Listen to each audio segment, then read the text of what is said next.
دیو سپید برای عبور از دریا برادرش دریابان را صدا زد.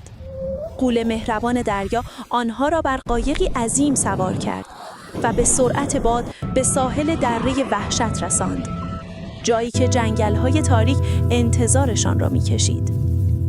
قهرمانان بیباکانه به مخفیگاه یورش بردند. در حالی که شاهپور، جمشید و دیو سپید با تمام توان سرگرم نبرد با هزاردستان بودند، پری شیشه عمر دیو را در صندوقچه یافت. او با تمام قدرتش شیشه را بر سنگ کوبید.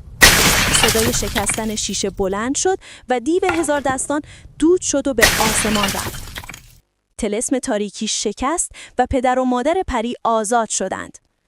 شاهپور و پری در جشنی باشکوه پیوندشان را در کنار دوستان انسان و دیو و حیوان جشن گرفتند و بار دیگر نور بر تاریکی پیروز شد.